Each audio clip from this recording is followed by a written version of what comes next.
Well, greetings everyone, and welcome to the House of the Dragon after show.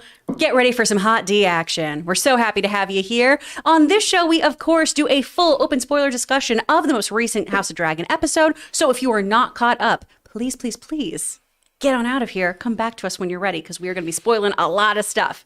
I'm Kris Carr. I'm going to be running things today. And of course, I'm not alone. I am here with my buddy, the great, the amazing, the powerful, Robert Meyer Burnett. How you doing, Rob? Ho, ho, ho. I'm doing well. I mean, I have to say, I am loving this show. And Hot D is right. This was a spicy episode from an emotional standpoint, from a physical standpoint, from a dragon standpoint. There was, I mean, Laenor talks about fire, and there was fire in this episode. Oh, absolutely. This was a great episode. So we open with the funeral procession for Laenor, for Lady Laenor, who in Driftmark tradition is being cast back to the sea. She's being returned there because that is what the sea serpent's family is all about, that sea life. So we have this very tense funeral at the beginning. I mean, the tension you could cut with a knife. Oh, and they do. And you know what was really interesting? They talked about in the after show that this was one of the very first scenes filmed for the entire series. And the fact that the actors didn't all know where each other stood in terms of their characters and things worked for the scene. Oh, absolutely. And I was really fascinated by that. I love this opening scene. I know you said you thought it before we started. When we were off camera, I was talking about how I really love how this scene is so tense, and it does build that tension so that when all these dominoes start falling, it really has that payoff. I do wish it was just a little more tightened, just because I feel like we could have played with some other moments instead of just some glares. You know what I mean? Yeah, I mean, I could see that, but everybody did get they really did bounce around. Somebody in the live chat said it reminded them of the beginning of like The Godfather when you're at Talia Shire's wedding ceremony. Ooh. And you're bouncing around. This is kind of that way, but the opposite. In the sense that somebody's dead. It's not a happy occasion, but you're really seeing like everybody hates each other. And there's all these glares. Everyone's looking over at so-and-so and looking over at so-and-so. And you just know all hell is going to break loose. Oh, for sure. They do a really good job here, too, with all of this, just nonverbal acting of letting you know how much everyone can see there's something wrong here, right? Oh. It's the same look that you give when you know someone's been talking mad shit about you. Like the way Alicent and Laenor look at each other, the way that King and Daemon look at each other. I mean, it's just so uncomfortable. And they really make you feel like you're in that space with them and feel that discomfort as well. And I love the fact that Matt Smith says in the after show that Daemon's a leaner. He leans. And he's just, I don't think we've ever seen him. He's got this mischievous grin half the time during this episode as he's just taking this in because he's, as Ray said earlier, he's waiting for all hell to break loose. He giggles during his wife's funeral. He straight up giggles. But I think he's genuinely sad that he loved her. He is. But he was responding to all this. He knows what's about to happen. Oh, yeah. He knows. The pomp and circumstance, especially about bloodlines and family values and things, definitely does make him, chuckle. But I have to say, there's been some criticism that I've read online about how fast the plot moves. I think that's actually a strength of this show. Yeah. Because I am enjoying the rapid fire pace of all this because they've packed 2 seasons of Thrones into 7 episodes. Yeah. And I'm really enjoying this fast pace. I hope this is because the show takes place over a number of years, and the fact that they're doing this, it's almost I feel a sense of whenever I turn the show on, I'm like, okay, it's time to go. It's, as opposed to, okay, I'm going to settle down. And I like that because that's very different than Game of Thrones. Oh, yeah. It really is helping the show establish its own identity. This is not Thrones light. This is a very different, much more focused show. And the fact that you could be on one deck overlooking the water with all of our major players so far and be in a contained space and still feel like the fate of the world is being decided. Yep. I think is a great strength of this show. I love that. I do feel that there are moments where I wish we slowed down. Just because I love Millie Alcock, so I wish we had more of her. I would have loved to see more of her and Laenor's relationship too. Yep. I would have loved to see more of her and Harwin's relationship. Because you know me, I'm a big show me, don't tell me. And so a lot of those moments, it's, well, I didn't get to see how in love she was with that guy. I didn't get to see how they have tried to make their marriage work. Right. I've heard about it, and I can see these actors really doing a great job showing me that connection very quickly. But it would have been fun to have an episode or two in there. But I'm with you, though. The pace here, I do think, overall serves the story, especially since ultimately this isn't their story, it's their children's story. Right. Which those little fuckers, oh my gosh. These children are not so. And you know, this is what happens when you have dysfunctional parents. Oh, well, and also like being the same age as your nephew has to be very confusing. But we have a lot of stuff happening. I mean, the girls are dealing with the death of their mother, Laena. They're heartbroken. And then you have Agmon just go and steal their dead mother's dragon because he wants to make claim to a dragon. After he's watched Rhaenyra and Daemon get busy in the dunes, you know, so he's got information. Everybody's acquiring information to destroy everybody else. Mm-hmm. And in terms of playing the Game of Thrones, in a way, we're watching that game played out in a much more contained environment than we ever saw it in Game of Thrones. In Game of Thrones, it was played out over countries or land, whereas here it's a city-states, but here it's being played out in one family in the same room most of the time. Typically, which I love. It's a very kind of theater way of storytelling, right? Everyone's in the room and you're just waiting for the gun to go off, essentially. Right. I do love that you can tell it's Game of Thrones, though, because whenever there's incest, there's going to be a kid watching. That's how you know you're in the same universe. Always happens. Well, and of course, once, you know, he makes claim to this dragon, there is a moment of hesitation from the dragon. The dragon ultimately lets him climb up and everything. And that's a beautiful moment, too. That shot in front of the moon is stunning. All I could think of was Rhaenyra. It was so great. Now, let me ask you this. There's been a lot of controversy about the darkness of the way it was shot. How a lot of this, we saw publicity photos and things. This was clearly shot day for night. But in the post of this episode, they brought it down and made it really dark. I started watching this episode on a computer, and you could barely see what was going on. Mm-hmm. Then I moved over to my I have a 65-inch, an older plasma TV, and then I have a 65-inch OLED, and it looked incredible on both of those. What a brag.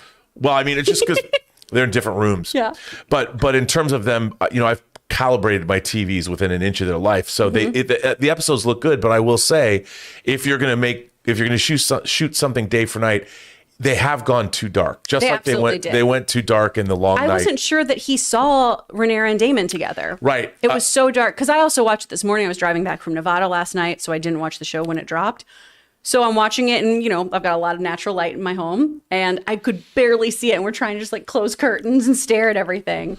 I mean, a friend of mine who works in quality control, QC, which is what every video file gets QC'd for a network, he's said that a lot of these colorists are going too dark. There's something called nits, which is a measurement of light basically per pixel and things like that.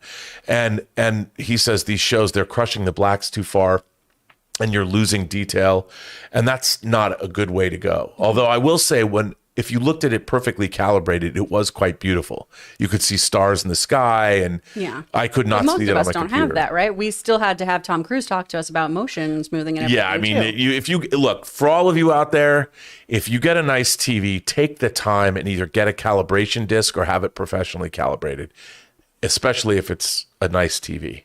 You got to listen to the physical media guru on I'm that, telling you guys. Come on. You'll like yourself more. Yeah.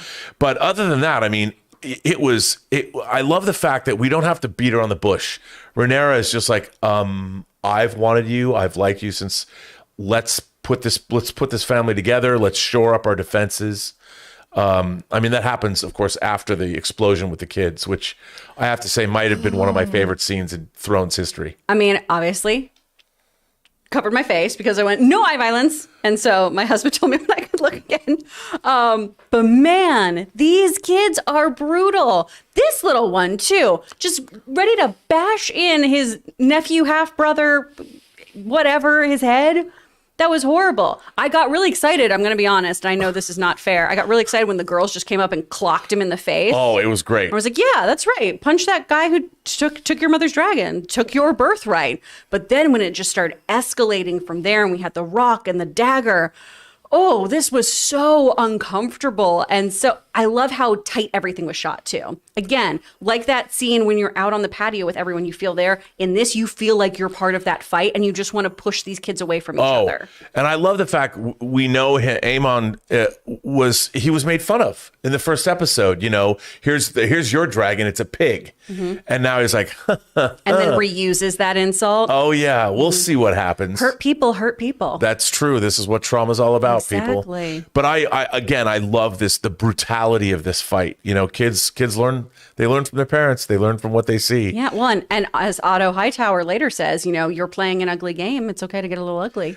Right. And those kids are learning that fast. I mean, I love, to me, Otto Hightower he's the man. Like, let me ask you this, green or black for you?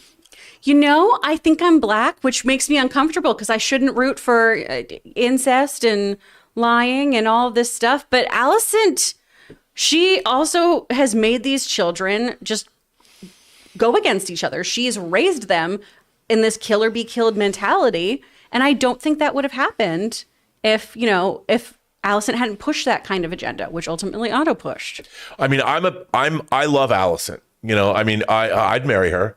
I don't like her on this show, and I love the fact that I don't like her because it's like her father is all, I've never seen this side of you, and I like it. But she is a woman that is a product of. And when she's going at it with Laenor, and she goes, you've not lived up to your traditions and your familial responsibilities. You haven't done any of the things that I've been stuck doing my whole life. So damn you. I mean, there's jealousy and anger that she has stood up for everything that she was supposed to stand up for. Oh. And then Laenor just does whatever the F she wants. Which is true. And that's a fair point. Is. And that has to be so frustrating to be around. That's what I mean. That's what I love, because I love the fact that she's correct in her assessment. But on the other hand, don't resent it. But she does. But also, probably don't do an eye for an eye with your kids, because that was wild. Because once, the fight came to its, head, we have the eye stabbed out, we have everyone getting the parents involved. The fact that then it was, this is unsatisfied, this is not okay, give me your baby's eye. Ooh, we got brutal real quick. Yeah, and here's Viserys, his own wife, his own queen, the mother. His child has been forever maimed, and he's just like, we have to stop this now, and I'm like, once again, he's trying to be, Viserys is actually a good man. The problem is, being a good man in his position is not a good thing to be. No, it's not helpful. It's not helpful. And that's his Achilles heel. That has been something that has always bit him in the ass. He's never taken the kind of action, the decisive action that he needed to take. He is not a strong king. Oh, we got to talk about, too, when he called Alicent Emma. Oh, my heart broke. Oh, it was such a beautifully acted moment on everyone's part, of him doing it, Alicent's face dropping, the knight then saying, do you need me to do anything for Queen Alicent? We've said the wrong name, sir. Yeah. Well, and look, his health is failing. Yes. I mean, he's one step out of the grave with the leprosy. He's got one button to the grave. He really does. Yeah. And I just, judging from what happens next week, he's gone already. I mean, it's really tragic, but and you know what's funny? This whole thing is a tragedy. To me, we're watching a Greek tragedy of epic proportions play out, because when there is a lack of compassion and a lack of understanding, and I'm there for it. I mean, don't get me wrong, I love it, but I wish I could step in. I want to step to the screen and go, yo. And what I really love is our favorite, not a Hightower, our snake, middle finger. Oh, from the Strong household? Yeah, the Strong. Yeah. This is it Larys? Larys. That guy thinks, John was saying, he's playing the game better than most. I'm like, oh, no. No, we have seen that Alicent's like, I'm on to you, buddy. Well, you might think. With his weird, smarmy Grinch face, too, being like, yeah, I was like, I just thought of an awful idea, a horrible idea, a very bad idea. And Kristen Cole's like, he's been looking at you the entire party. Yeah. And she's like, no, it's fine. But when he's like, hey, he's way too eager to be like, would you like to take an eye? Because I'll make sure an eye gets taken. Kid.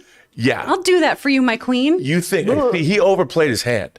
At the first sign she can, because she's vulnerable to what he knows. He's going to get. I would imagine he's dead by the end of the season.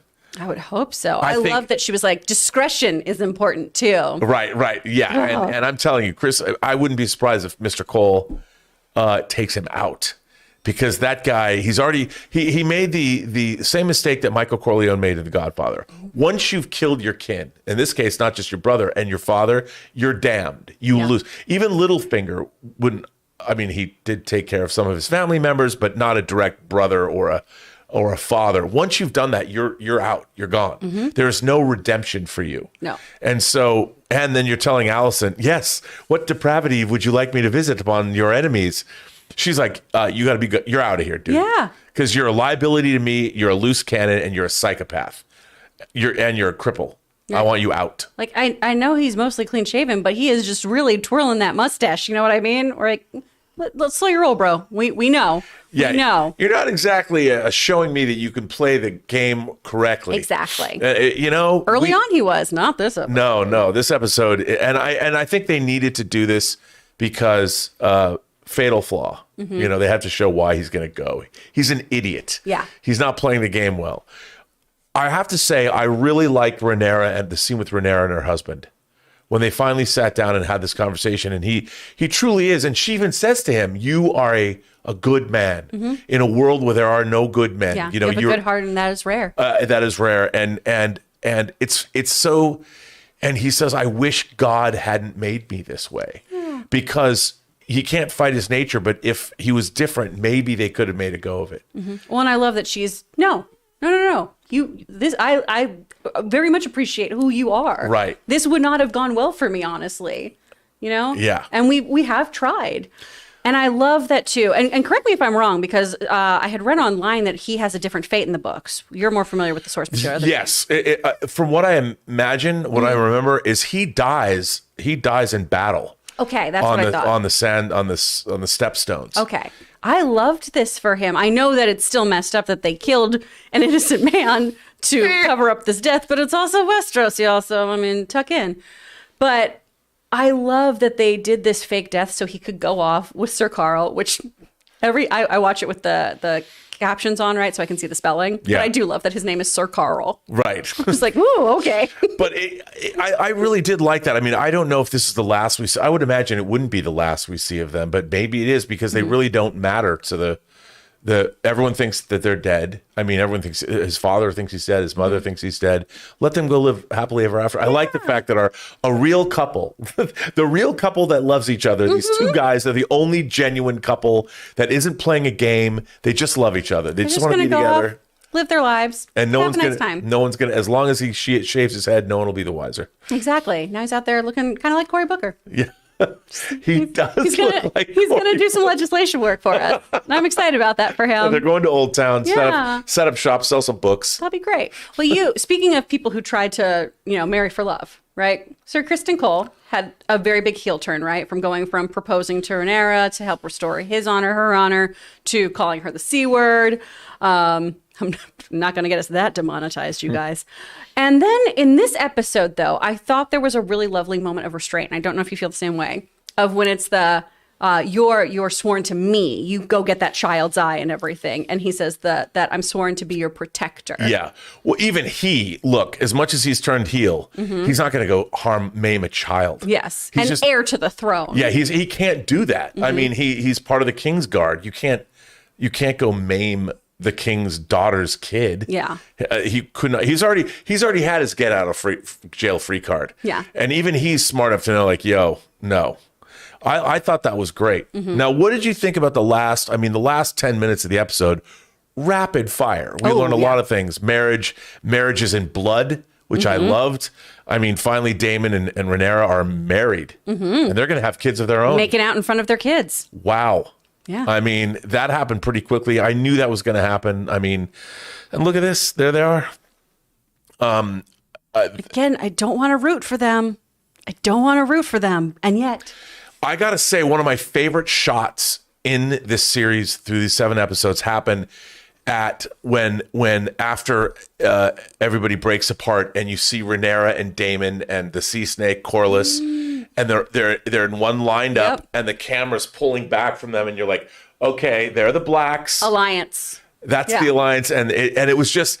I mean, maybe it was a little too on the nose, but I looked at it, I was like, oh, no, yes. I like that. Because I love the sea snake deciding where he stood, too, because we had that great moment. What a line with his wife of history does not remember blood, it remembers names of, that is so true and so good. I really did feel bad for the queen who never was. Yeah. She thinks she's lost both of her kids. And I mean, that... I don't know the name of the actress. When she's screaming over the body of her dead son, she was incredible. Oh, she's amazing. Incredible.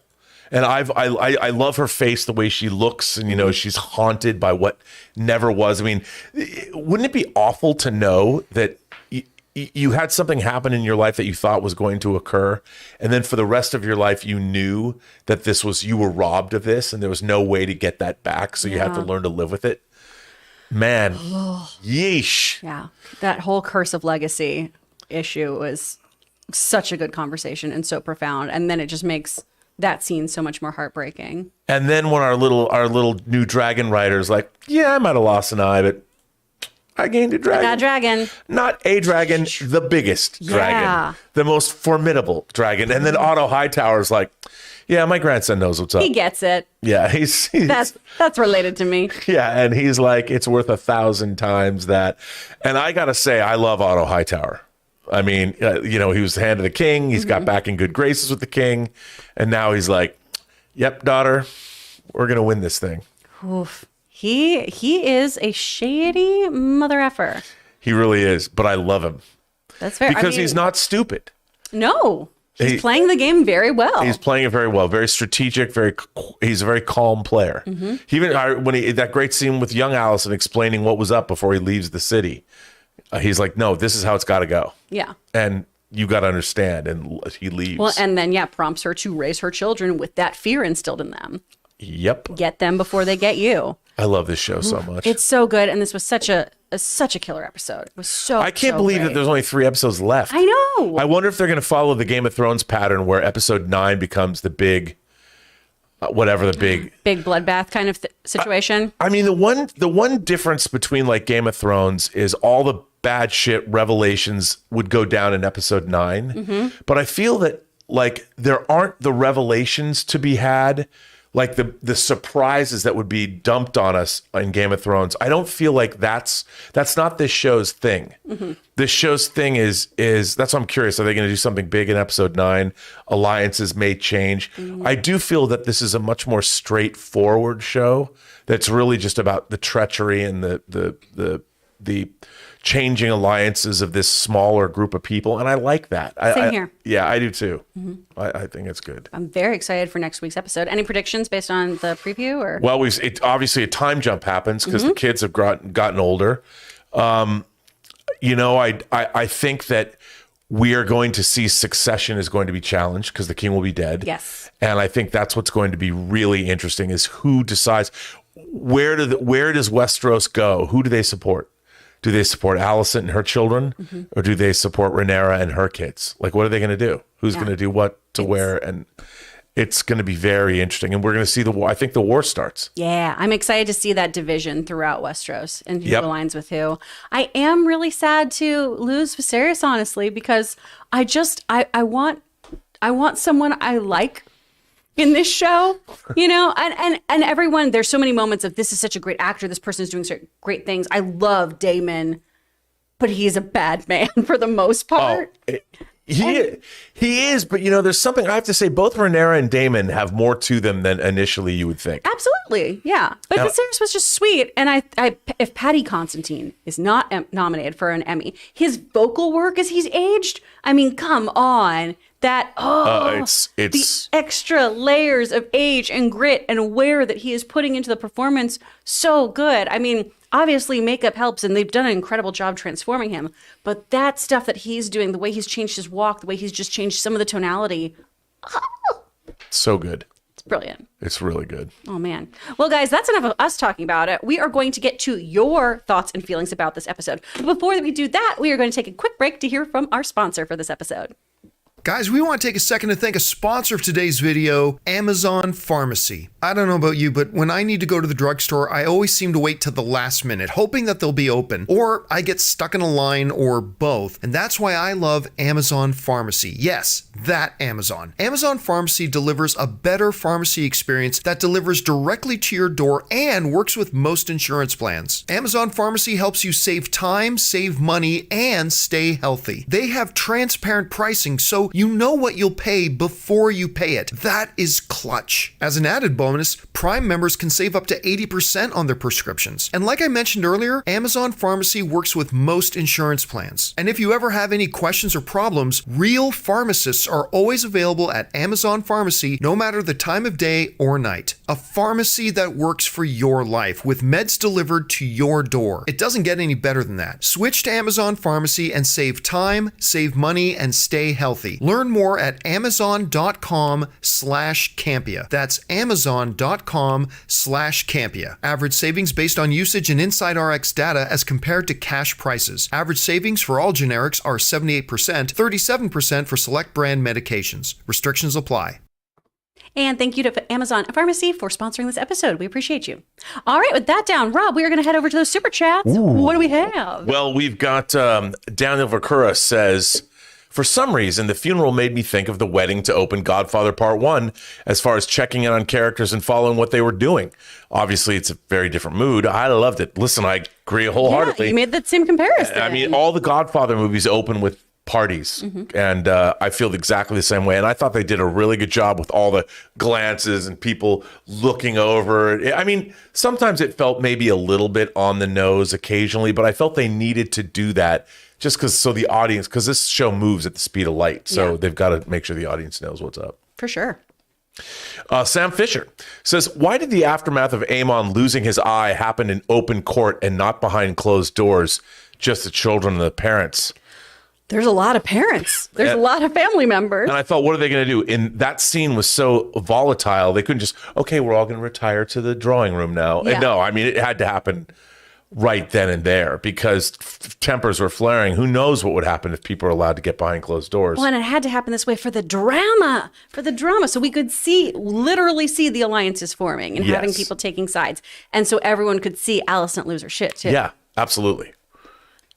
Alex von Gollum says, I am so not ready to see Viserys die. The performance continues to be awesome. Not even his grandchildren give him lasting moments of joy. No, they don't. No. I mean, if there's a front runner for the Emmy for Best Actor, he's got to be up there. Absolutely. Gosh, he's crushing it. He's crushing so wonderful. And yeah, I wish his family would give him a little bit of joy. Just a little nugget. A little something. Yeah, as his body just fails him. God only knows what he looks like under that cloak. Yeah. Oh, that line too. The time has not been kind to you. No. Oh, man. Yeah. Matt Smith just doesn't age at all, whereas Patty's just like, way to be nice to your brother. Yeah. Not good. Sam Fisher says, I think the scene of Rhaenyra and Daemon on the beach was day for night shooting. It was, because that conversation was the first BTS footage we saw, unless the behind the scenes was rehearsal. It could have been rehearsal. That's a good point. They could have shot. They do that a lot. They shoot pictures in rehearsal, but they did shoot that scene day for night. Yeah. So I wish it wasn't as dark, but yeah. Same. And it's a lot easier and safer to shoot that way, too. Yeah, absolutely. Plus, if you literally couldn't shoot this really at night like that. These wide shots of them walking on the beach, the lights you'd have to bring down there. It would just look so ridiculous. Yeah. It looked like you were doing a search party on the beach. Yes. It'd be very difficult to pull that off. Daniel Vakura says, from the preview for episode 8, the actor cast as older Aegon looks younger than Aemon. It's weird. Aegon is just a moron so far, but can you tell he's going to get much worse? Me? He was framed. Well, I reserve judgment till I see the episode. Same. But I kind of like the shots we saw. I mean, and when people get older, depending on how far how many years are between them? 2 years? 14 months? They got, who knows? You start to look pretty close in age, too. Yeah, right? My absolutely. brother's 5 years younger than me, and we get pegged as like the same age. So yeah. It happens. I think so. I do love that he's just a little drunk dummy right now, though. I love it too. Like, ugh. And jerking off into the wind. Yeah, and rightly so, but so annoyed that he's going to marry his sister. I loved that. We have nothing in common. I just want to be like, don't you? Don't you have a lot in common? And he's like, she's so weird. I love her. She's just playing with spiders. And then killing them? Oh, man. She's intense. Oh, yeah. Oof. Going into Halloween, she's my kind of bride. Sam Fisher says, Aemon deserved to lose that eye. Well, yeah, I mean, what he did was terrible. Yeah. But he was going to kill a kid, so I understand the self-defense here. And stole a dragon. And he was close to doing it. But you could see what I love. This guy, I love this actor. Again, I don't know his name, but I loved hearing him talk in the after show because you can tell he's a smart kid. And when he was playing the part, you could see he was really grappling with not killing. Like you could see it in his eyes, like, should I? I want kill him, but I want to do it. Yeah. I mean, it was a great performance. Oh, yeah. So talented. Miguel Sapochnik directed this episode. And he's good. Crushing it with his actors. The man with the master plan says, did you think Daemon planned the death of his wife knowing that Pentos Maesters are not as good? No. He seemed truly heartbroken in my mind. And they even made a point of saying the Maesters are just as good there. Yeah. Childbirth is, I mean, still to this day, but particularly in Westeros, is a very, very dangerous thing. A 50-50 proposition. Yeah. And so we saw how that all unfolded too of, do you think that the child could survive, that the mother could survive, all of this stuff? No. I don't think anyone anticipated her taking herself out like that too. No. But what was she going to do? The baby was just going to not come out and just gestate and die in her? Yeah. Yeesh. And she would have died. Yeah. What a horrible. Ugh. Ryan Hughes says, although I appreciate the writers trying to help us at least understand Alicent's perspective, I find her to be so unlikable and self-righteous at this point that I don't care either way. Yeah, Ryan. I mean, that's kind of where I'm at of, yeah, no, this all makes sense to me. But do you have to be such a bitch about it? But I mean, what I like about that, though, is that she was made that way. Yes. By forces that she couldn't control. And she's been restrained her whole life. And that's what the pressure has turned her into this. She was a lump of coal. Now she's a diamond. A diamond volatile, murderous diamond that will cut your throat. And I'm there for it. Makes for good TV. And she's almost a redhead. Oh, just look at that intensity there. Oh, yes. Yeah. Oh, wonderful. So good. Alex Von Gollum says, John McMillan gave a great performance as Laenor. Yes. Yeah, he did. He's wonderful in the role. Oh, yeah. So great. So good. But, still, what's going to happen? He will be missed.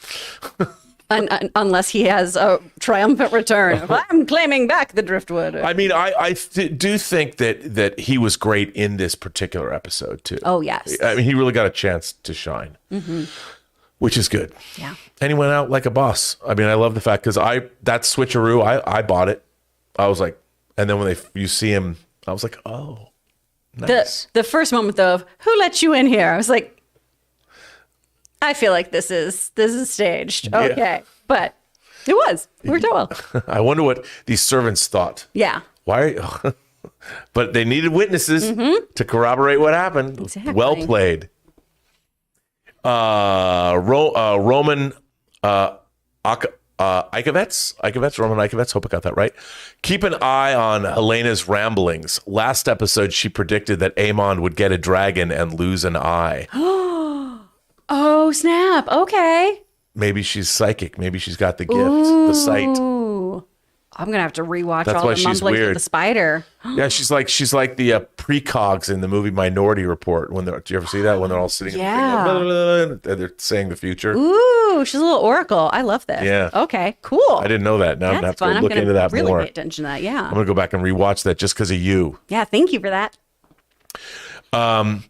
Alex Von Gollum says, do you think Daemon has his own plan? I hope so. It seems he's just letting the tide carry him. I think there is a little bit of that. I think that because you know what? He has done some things, but I don't think he has much of a plan because even when he was fighting the crab feeder, he was where he thought he was going to die. Yeah. And he's just, I think he's learned in life. It's like, I've just been pushed along. So I'm going to, but he's bemused by all of this. Yeah. He's leaning, and I find him to be bemused by everything going on in Westeros. I think he's definitely happy with where this has gone because they were his original machinations, right? I am interested to see, though, if it'll be, I want my child to be the heir, not your children. It's going to be really interesting to see what happens with the kids. I don't know. I don't know what happens to his daughters. Same. I'm excited to see. Santez Henderson says, the 10-year time jump last week really got to me, but this episode taking place so close to those events helped build the relationships better than anything. Now I'm fully invested. By the way, Alicent is, look at those eyes. I know, she's a hottie, man. Santez, I'm with you. She's a hottie, around the bend, crazy, angry person, but I think she's beautiful. That sounds like totally like your type. Yeah, that's a problem. I know. I'd follow her down. Crazy redhead? Yeah. I know. I mean, she's definitely my kind of redhead too. I'd like a little bit lighter up on the red, but hey, you know. And she looks great in green. Very true. She's like, ooh, she's the best Christmas present you ever got. As long as you treat her well. Yeesh. Yeah, otherwise she'll stab you. Yeah, you know. I'm out. Women always stabbing Am I right? people. Yeah. Gosh. Come on.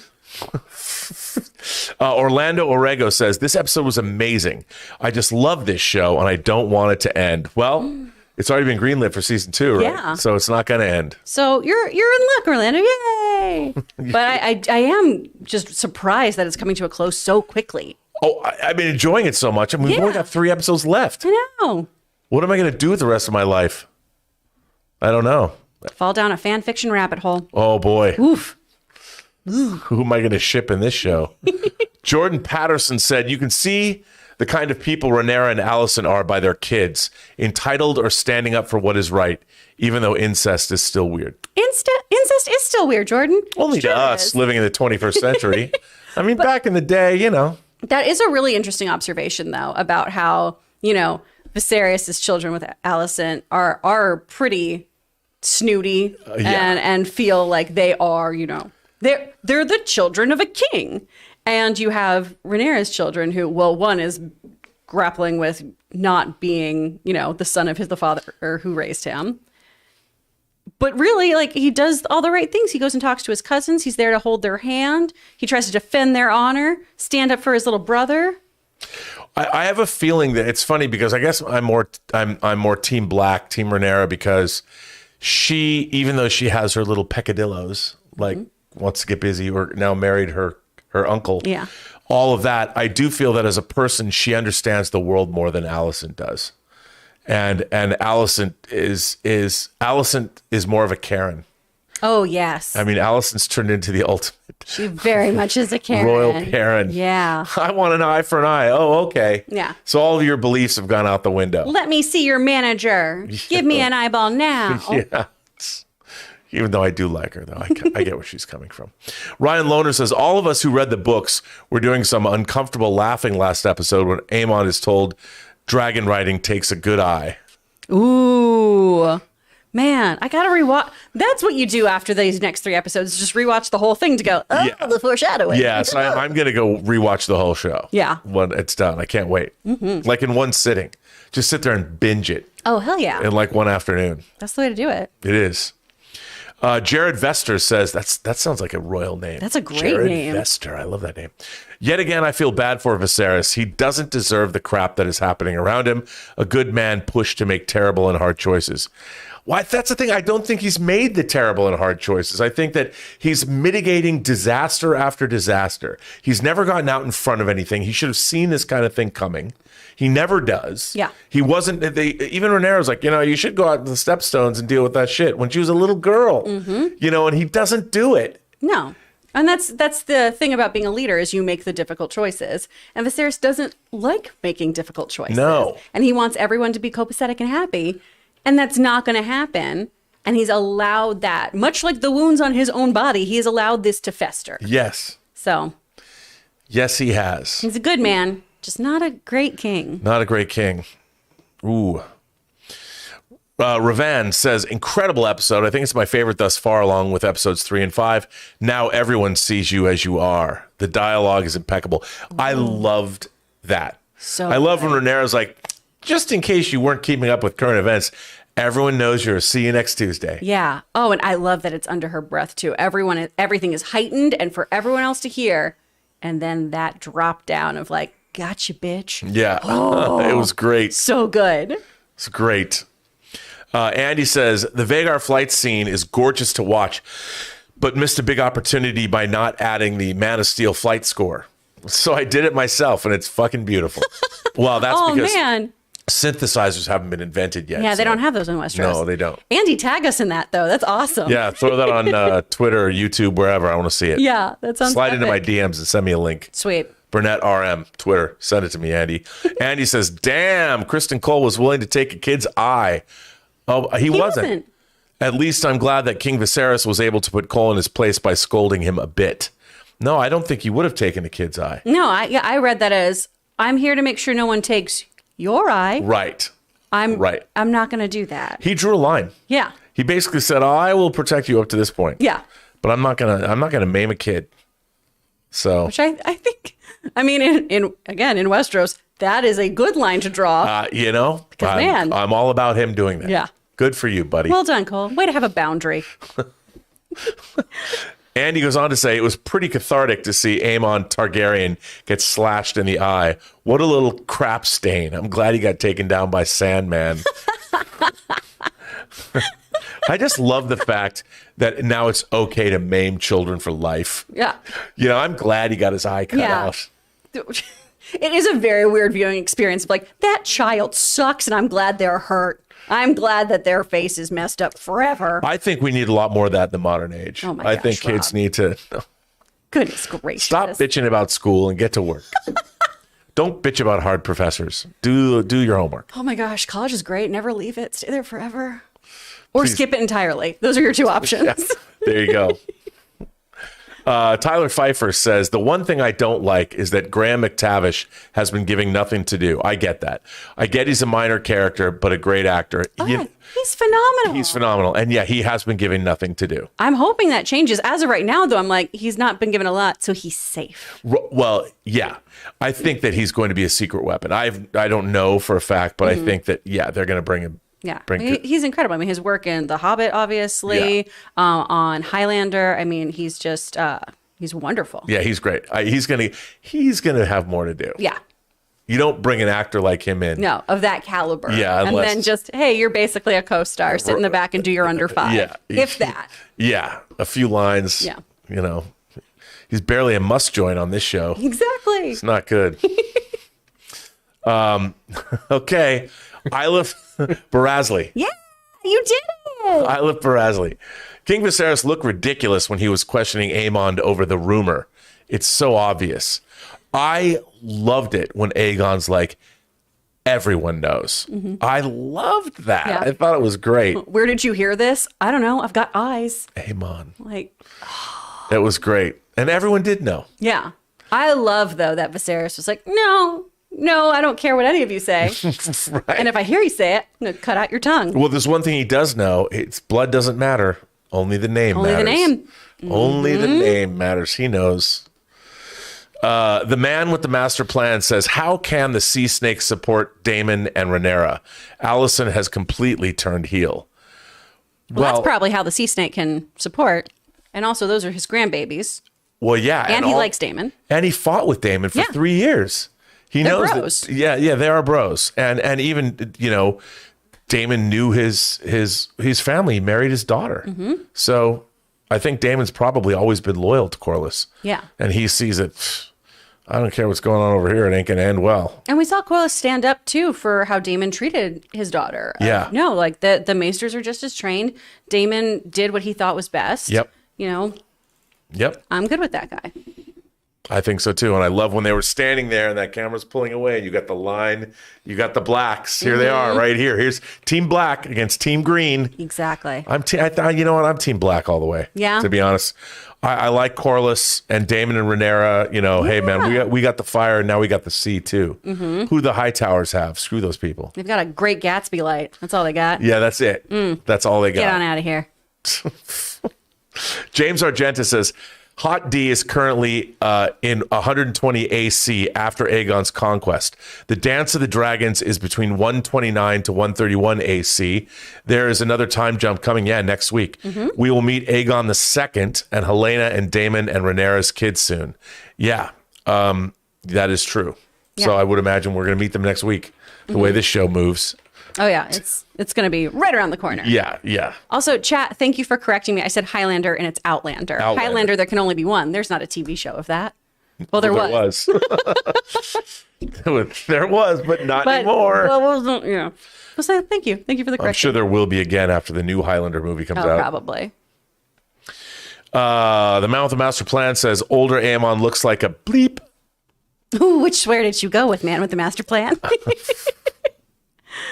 I mean, what are you gonna do? He's got a cool eye patch. Yeah, he does. He's gonna look much cooler, and he's gonna grow older and have a great scar. Yeah. And chicks dig that. They do, especially on the face. That means you did something bad, or you tried to do something bad. Yeah, you at least have a good story, hopefully. Yeah, I like it. Eddie Roach says, or is it Roche? The lighting of this episode was a major issue for me, even after adjusting my TV settings. Had hoped we left this issue behind in Game of Thrones Season 8. Alas, not. Look, I'm with Eddie. They're writing articles about this. I thought, look, they went too dark. I understand people want to get that stylized thing, but you got to be able to see what's going on. Yeah. And on my computer, on this computer, when I started watching it, I'm like, you couldn't see at all. No matter how bright it was just... It wasn't well done. They're going to have to go back and fix it. The fact that I almost didn't catch what was happening I didn't see this layer of the show of these people hooking up and everything. No, and I think whoever they have color timing this, you gotta chill the F out. Yeah. Because you're not doing your audience any favors. If your audience is saying we can't see this, the problem is not the audience. Agreed. Well said. The consumer. Ilif Barazli. One day, I don't know. Now I've developed a thing. And the thing is, I love your name, Ilif.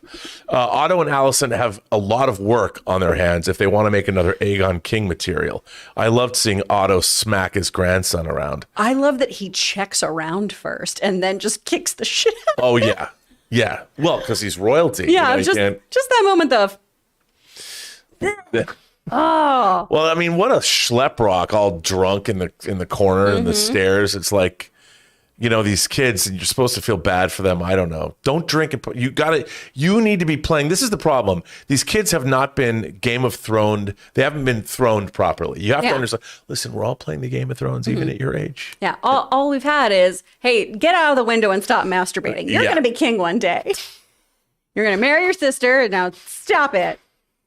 Like they need a nice little talking to lesson, maybe a survival course in the summer. Exactly. 6 weeks in the wilderness, surviving on your own. Yeah. The Bear Grylls equivalent in Westeros. Yes, that's exactly right. It'll be fun. Tim Platt says, Alicent to Viserys, stop protecting your child and protect your child. Well, pretty much. Yeah, it's confusing. What are you going to do? I mean, he was, but even Viserys, he's like, your kid has been maimed, dude. You've lost an eye, and you just want to you just want to just calm down, maintain an even strain. It's all going to be fine, dude. Yeah, your wife is not going to respect you because of that. There's no coming back from that too. Of like, all right, I'm sorry for that time that you tried to murder my brother, and then I stabbed you in the eye. I mean, thanks, Dad, for the support. Oh, Thanksgiving's gonna be so uncomfortable. Of course, he did get a dragon, so true. And what is Corlys going to say about a dragon being just stolen from his family? Well, who's getting Laenor's? Doesn't Laenor have a dragon as well? Yeah. So I'm guessing maybe one of the girls? Maybe. Hopefully. We'll see. That's got to be answered, too. I want to know. Sam Fisher says, I don't know about you, but I thought it was obvious they were faking Laenor's death. Well, yeah, Sam, I was with you just from the sword fight of what are you doing here? Right. But that wasn't to other people. Oh, Taylor. That's as graphic as we could get with the burnt body. Yeah. Wow. I mean, it's a pretty solid comparison. You're crushing it with these. The pumpkin, this, yeah, I'm telling you, man. You're way ahead of us. Yeah. There's some witticism going on there. Nicholas Newman says, Aemon One-Eyed is badass. He didn't technically steal Vhagar, considering that she accepted him as her rider. The kid shouldn't have attacked him. Oh, Nicholas, I'm going to respectfully disagree. Yeah. So, yes, that dragon then also was like, hey, sure, you can be my rider. But, you could also go sleep with somebody's girlfriend and have consensual sex, but that still wasn't right of you to do, right? He snuck out in the dead of night, the night of their mother's funeral, while they're grieving, and went, I'm gonna go see if that dragon likes me. That's a shitty move, in my opinion. Well, I agree. And it's not like the dragon knows what's going on. The dragon's like, all I know is that my pair bond mate, whatever, told me to... Made me murder her. And now I'm kind of sitting here sleeping, trying to work it out, what's going on. It's not like they understand the ins and outs of Westeros politics. They don't know, or family dynamics. He's just there and this kid's coming to ride me, and tested him, and What's going on here? there you go. That's not. Why? If It can be Shrek, it will be Shrek. Damn it, Taylor. Oh, but yeah, I think that it was it's a legal move, right? Right. But it's a dubious move. It is a dubious move. And you know what? You really are taking advantage of a poor dragon who doesn't know any better. Poor Vagar. Yeah. Prince Damon, baby. Ray Aura has entered the chat, ladies and I just gentlemen. wanted to come in. Say it for me one time, baby. Come on, Rob. What do you want me to say? Prince Damon, baby. Prince Damon, baby, what's up? Man, it's a stone cold pimp. Yeah. Was that good? Yeah. Do you want me to say it more with an English accent? Way more than I wanted, but Oh, Whoa. okay. Well, I could say it like this next time. Sam Fisher says, at the end of the episode, I knew in that scene where Alicent was talking to Otto saying, I shouldn't have done that. Otto would say, I couldn't be prouder. Yeah. Yeah, I mean, wasn't that great? It really was. Just his smirk that he couldn't get rid of, like, you kind of crazy, and I love this Oh, about yeah. you. He's like, I taught you. You're my daughter. Yeah. He was very excited. I mean, from my own experience, dads love that kind of shit. When And my it- dad's seen me, like, hand somebody their ass, he's been like, that's right. And also, her son did steal a dragon, so he won twice. Yeah. He's got a baller daughter and a baller grandson. All good. Yeah. You only need one eye. That's right. And you really only need one dragon. Otto Hightower knows what's up. Yeah. The Hightower family's in control of the biggest dragon. Elif Bezrali. It's Barazli. One day, Barazli. you know. Elif Barazli. Aemon may have lost an eye, but he has balls of steel. Yes, he does. I suppose so. Still a little wanker. He is, well, at least he's not standing in windows jerking off. He's not that kind of wanker. I mean, in his spare time, he's ripping off dragons. Yeah, Although he is watching people for his spank bank. that's true. That's kind of bunch creepy. girls. Yeah. Yeah. Yeah. Well, There's equal gender equality when it comes to fighting in Westeros. yeah, Oh, okay. It's a punch or punch be world. that's right. Evelyn Jaquera Quiroz says Alicent is the best, but was defending her son. Oh, Alicent is the best? Yeah, she was defending her son, but you can't be around the bend saying I demand an eye for an eye. Justice is not going to play out in the court of law, the court of public opinion. It's not. No, you can't be doing that. Especially with a child. I mean, I could understand and still not like, but I could understand two grown-ups if it was this is an eye for an eye moment. But hey, no, give me your youngest's eye. And we'll let him pick which eye you're going to. Yeah, as he cowers behind his mother. It's not a good look. No, it's not good. Alicent needs a publicist. She needs one real bad. There's a show. They want to do more Game of Thrones spin-offs. That's going to be my spinoff that I pitched to HBO. Is just me like writing letters being like, "Hey babe, loved what you were wearing. I don't think we made the best choices today in front of everyone, and let's see how we can fix that." Sends it on a raven. There's a show. Yeah. There is the show. It's going to be fun. James Hoffman says, best episode of the season. Every scene was gripping and compelling. The Game of Thrones just kicked into high gear the last 15 minutes. World of Warcraft. What? Wow. Wow. That was so stupid. I love you. Did he actually say that? He said, "Wow." He said, wow, but in all said, caps. wow. Oh. Come on, you've never said to somebody, oh, you play WoW? Yeah. It's wow. That's wow. Yeah. But yeah, the last 15 minutes of this were But they were like World of Warcraft. They were a World of Warcraft. Yeah. So I figured medieval. Yeah. You know. I saw it. I saw those synapses firing. Well done. Maybe it was stupid, but hey. It was great. It made me laugh. Then it worked. Yeah. Then it worked. But James, you're right. I mean, I would say that this is what I'm there for. I mean, I know people are like, well, there's no battles in it. Weren't there? Yeah. Not all battles are fought on the battlefield. Exactly. That's what the show is doing so well. Oof. Yes. Sam Fisher says, it looks like there will be another 3 to 5 year time skip next episode. I have to imagine Viserys will be on his deathbed. Oh, I think he's probably already dead. Yeah. Although you know what? Maybe they'll give him one last scene, but does he really need it? Like the way this show moves, you don't really need to see him unless he has something revelatory to say. Yeah. Or we need to see that moment of everyone literally fighting over the throne. Father, but yeah. do you have any advice for me? Then he's going to give someone not quite get to the end of it and die. And that'd be sad. I do. It has been wild though, seeing the time jumps and going, he's still living? Yeah. Oh. We see him next. He doesn't have any arms or legs. He's Yeah. just a torso, like Monty Python style. Oh man. I feel like that's the route we're heading. I've lost my They appendage. gave him a dragon body. They have the technology. He'd be pretty cool then. Like in the books, he dies and they leave him in a room. He's in a room for like a week until he stinks so bad. Then somebody goes in to finally. Why'd they do that? I don't know. Ew. Guys, disrespectful. Yeah, it's not good. It's not good when he's out. Tim Platt says, so does Viserys refer to Daemon as brother or son now? He's always going to be his brother. Yeah. He's always going to be his brother. But is Rhaenyra going to say uncle or husband? One's for the streets, one's for the sheets. Damn.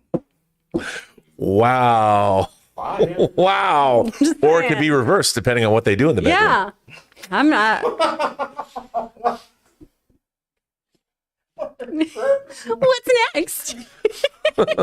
I mean, come on. We are talking Yeah. about, Yeah. you know, it's not like this is some chaste relationship and everyone's No. a virgin.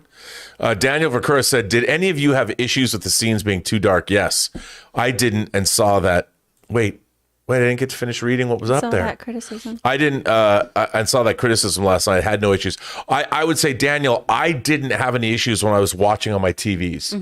When I was watching on my computer, I did, but my TVs are calibrated correctly. I just think there's no need to go that dark. Yeah. I had issues with it, but I was watching it, at 10 a.m. in the light of day. Oh, yeah. Which I also think I should be allowed to do. Like, I shouldn't have to wait Yeah, no. for mood lighting for my TV show. They should have learned their lesson. It was just, that wasn't good. Yeah. Not good. Walter White Walker says, really hope the rumors about Elizabeth Olsen joining season 2 are true. Maybe she'll bring her sisters and we'll get full House of the Dragon. Everywhere you go. Oh, it'd be great. She can do no wrong in my book. Yeah, I would love for her to be added to this show. Yeah, is that true? I have no idea. I haven't heard about these rumors at all, but we can stoke that fire. That'd be fun if she Yeah, was on. I think Elizabeth Olsen should pretty much be in anything. This is very true. I'm She's that so much- excellent. Yeah, I love her. Have you watched her Hot Ones? Oh yeah. Oh, it's such a good episode. Yep. Who would she play? You guys think? Do you think Who would she'll she play? The young daughter that's supposed to marry. What's his name? She's gonna play Aegon's fairy godmother. You know that part when that happens in the show? It's pretty cute. It is good. It's good. She grants his every wish. The Sock says Viserys was right.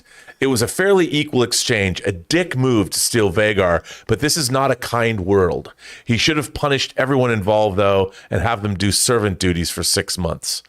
Well, again, he's not good at that. That feels like great parenting, and that is not what we have seen from this king. No. Also, I mean, I love this punishment, but I don't see that happening in this world too of, all right, now you are going to be the one who empties the chamber pots out for the entire palace this week, okay? That was rude of you. It was very rude. Yeah, it's not going to happen. Yeah.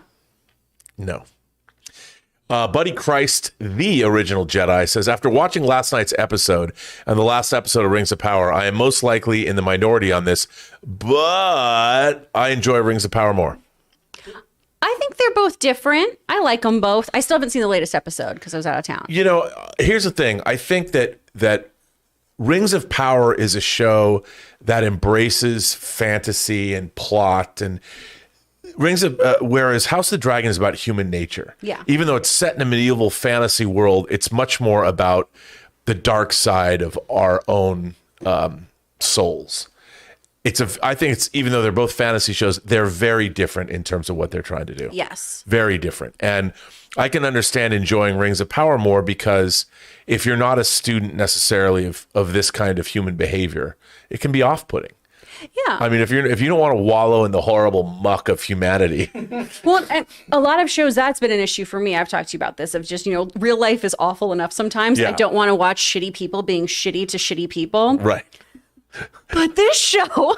This show makes me feel better about I myself. feel great about myself. And I had the same thing with Game of Thrones, but because there is, I don't know, there's a level of intrigue mixed with fantasy and all of that I find more interesting than some other things. Like, I know Breaking Bad is a masterpiece. That was just a show I couldn't get into after a while because I was like, oh, everyone's just bad. everyone's just mean on this show about making meth. Why can't they be sweet? Sweet math. The Sock says, pretty ballsy of them to be making out on the shore out in the open. Their recklessness will be their downfall. Well, it was at night. I mean, we couldn't see it. And ultimately... Throwback to the TV show. You like that? Wow, that was quick. It's true. But I don't think ultimately anybody would care. Because it's not like this kind of thing wouldn't be expected. Their spouses are dead. Yeah. Let's. Well, her spouse wasn't dead yet. Yeah, it wasn't dead yet. We're dead. But still, yeah. I don't. They're Targaryens. Well, yeah, and also their way. after this little shit went and tried to kill her kids and stole a dragon and all that, are people going to believe him? By the way, Daemon showed some restraint. He even said Rhaenyra, he's like, well, okay. Yeah. But he did for a minute. There was a pause. For a minute, yeah, there was a pause. Yeah. Then he went all full Dolomite. Mm-hmm. So it's all good. What next? Greg Scott Bailey says, I want to support Alicent. She's played by Artemis, Olivia Cook, from Ready Player One. Yes, she is. But she's just going deeper and deeper now. But you should be there for it. And Deeper and Deeper is a great Fix song. Oh, I'm not familiar with that. Gonna go deeper. It's in Streets of Fire. Oh. I know that's a random reference from 1984, but there you go. Oh, Yes. I did not put it together. They were the same person. Oh, yeah. Yeah. Oh, wow. Okay. So there you go. Go, Alicent. Good for you, Olivia. Good for you. Maybe all this then, that brings into question, could they still be in the virtual world? Because, it was all about that whole, this is a TV show from the early 21st century. I mean, it is 25 years from now. Isn't that when Ready Player One takes place? I mean, different show for HBO. Yeah, I guess so. Well. What can you do? Lady Jennifer Snow. I'm totally on Team Rhaenyra, but I can understand Alicent's frustrations of Rhaenyra not suffering any consequences for her actions thus far. Yeah, but you know what? Here's the thing. Other people don't make you any better or any worse. Yep. And if you're going to start judging yourself against other people, you will lose that game every time. Ooh, what wise words. I'm telling you, that's what I do. Oh man, we're gonna clip this out so next time people are shitty on Twitter, we can just be like, I'm dishing out wise pearls here on the Hot D after show. Hot B on the Hot D show. oh, there you go. What can I say? That doesn't count. That's a nickname I just gave myself. It doesn't count. Okay, okay. So Ray can bestow a name on me. I cannot bestow it on myself. All right, well, that's it for Super Chats, but they did just release a first look of King Viserys in the next episode if you guys want to see a sneak peek at that. God damn it. Poor Viserys. Say yes next time. You guys think you're gonna actually see anything? I live in hope. Just one day I'm like, yeah, they show me something cool, and then it's Shrek. Always. Well, guys, that'll do it. Just no reaction from Rob. That'll do it for this episode of the House of the Dragon After Show. Thank you so much for all of your super chats. We super, super appreciate you because you give us awesome things to talk about. We can't do it without you. Otherwise, it's just me, Rob, and Ray talking about the show and Taylor only talking about Shrek. So we really appreciate all your help on that. Are you sneaking in here, Ray? You want to say some stuff? Hi, buddy. Prince Damon, baby. Prince Damon. Rob, where can people find you? After this show, I don't quite know. Yeah. But you can find me on Instagram at RM Burnett, find me on Twitter at Burnett RM, and find me at Post Geek Singularity on YouTube. And I do want to point out the new episode of Designing Hollywood, the Designing Hollywood podcast brought to you by Designing Hollywood and the John Campea Show dropped today. And it's with the costume designer from Rings of Power. Ooh, nice. Kate Hawley. Very, very cool. Be sure to check that out, y'all. I'm Kris Carr. You can find me at Actor Kris Carr on both Twitter and Instagram, or you can head over to Speak Friends Studio to learn about voiceover. And also make sure that you have hit that bell and everything for all the other shows we have dropping. We've got an episode of Weekly Hero coming out tonight at 8 p.m. talking about Mutant Mania. It's going to be wild, y'all. So thank you so much for being here. We'll see you next week. And of course, we'll see you tomorrow for the John Campea Show. Have a great night.